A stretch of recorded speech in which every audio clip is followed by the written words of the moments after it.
भगवान श्री कृष्ण की 8 पत्नियां थीं। सभी से उन्होंने विशेष परिस्थिति में विवाह किया था।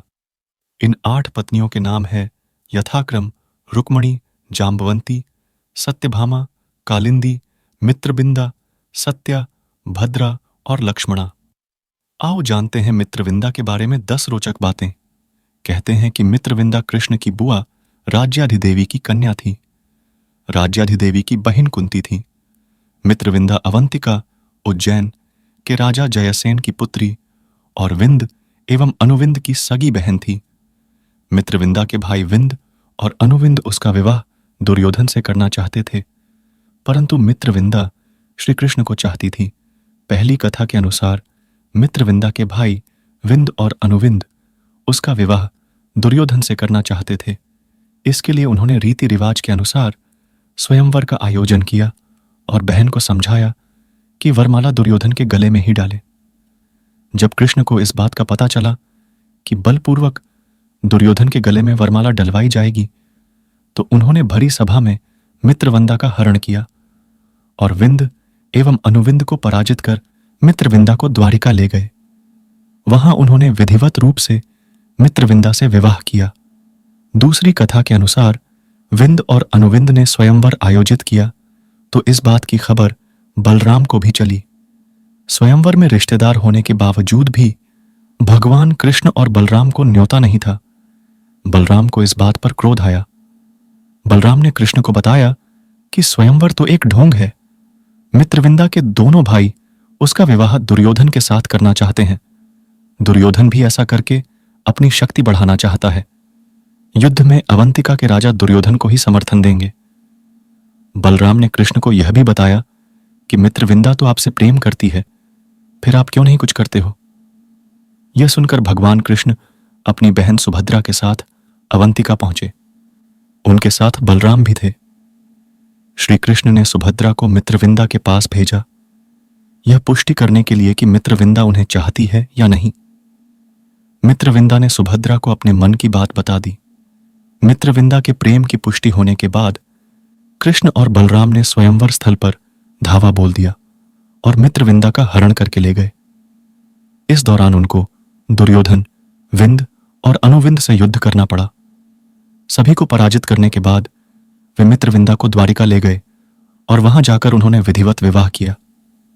यह भी कहा जाता है कि एक दिन कृष्ण वन विहार के दौरान अर्जुन के साथ उज्जैनी गए और वहां की राजकुमारी मित्रविंदा को स्वयंवर से वर लाए, परंतु इस बात की कोई पुष्टि नहीं। पुराणों अनुसार तो वे मित्रविंदा को उसकी इच्छानुसार भरी स्वयंवर सभा से बलपूर्वक ले आए थे। मित्रविंदा और कृष्ण के 10 पुत्र और एक पुत्री थी। 10 पुत्रों के नाम वृक, हर्ष, अनिल, गृध्र, वर्धन, आनंद, महाश, पावन, वही और क्षुधि। पुत्री का नाम शुचि था। कहते हैं कि श्री कृष्ण के देहत्याग के बाद मित्रविंदा सती हो गई थी। बाद में उसके पुत्र अर्जुन के साथ हस्तिनापुर जाते वक्त रास्ते में लुटेरों द्वारा मारे गई थे। मित्रविंदा बहुत ही खूबसूरत थी और वह अवंतिका के राजा जयसेन की पुत्री थी। दोस्तों, भगवत गीता में भगवान श्री कृष्ण अर्जुन को समझाते हैं कि हे अर्जुन, इस संसार के सभी मनुष्य को, सभी प्राणियों को हमेशा कर्म करते रहना चाहिए और फल की आशा कभी नहीं करनी चाहिए, क्योंकि फल की प्राप्ति उसके हाथ में नहीं होती, लेकिन कर्म उसके हाथ में होता है। और जो व्यक्ति समर्पण भाव से अपना कर्म करता है, उसे पर देने के लिए तो मैं तो बैठा हुआ हूं, इसलिए हमेशा कर्म करते जाओ, फल की उम्मीद ना करें, क्योंकि कल की उम्मीद करने से आप अपने कर्म से ध्यान नहीं दे पाएंगे।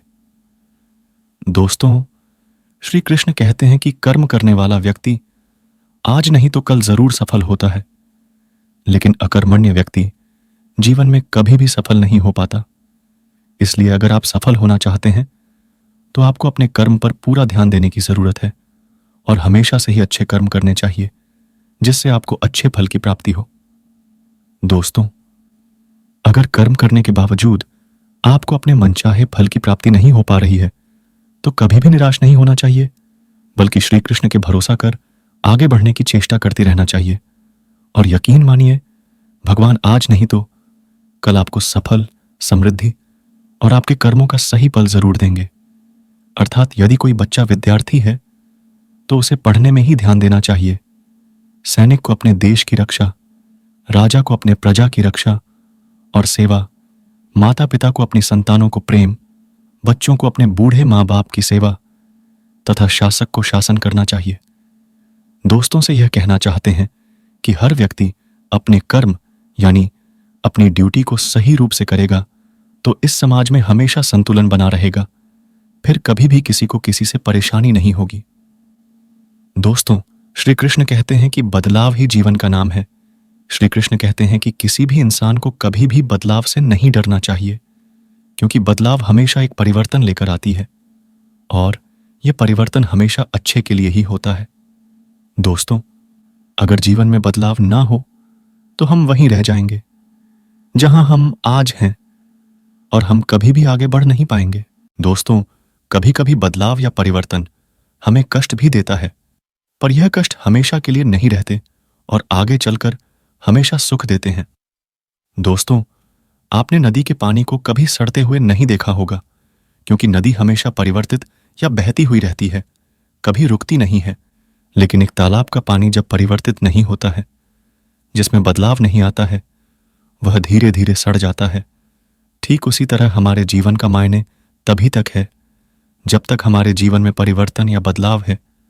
जिस दिन हमारे जीवन का बदलाव रुक जाएगा, हम उस दिन नष्ट हो जाएंगे। दोस्तों, श्री कृष्ण गीता में कहते हैं कि हर मनुष्य को हमेशा अहंकार से दूर रहना चाहिए, क्योंकि अहंकार और क्रोध किसी भी मनुष्य के दिमाग को उसी तरह खा लेता है जिस प्रकार लकड़ी में लगा हुआ दीमक। दोस्तों, अहंकार और क्रोध से वशीभूत व्यक्ति समाज में जहां भी जाता है वहां उसे दूसरों से परेशानी होती है, क्योंकि वह हर व्यक्ति में अपने प्रतिद्वंदी की भावना को देखता है, जिससे उसकी बुद्धि और विवेक की भावना खत्म होती चली जाती है। भगवत गीता में कहा गया कि हर व्यक्ति को आत्ममंथन करना चाहिए, क्योंकि आत्ममंथन अहंकार को खत्म कर देती है। दोस्तों, श्री कृष्ण कहते हैं कि अहंकार व्यक्ति को अज्ञानता की तरफ ले जाती है। इसलिए जीवन में सफलता चाहने वाले व्यक्ति को हमेशा अहंकार और घमंड से दूर रहना चाहिए।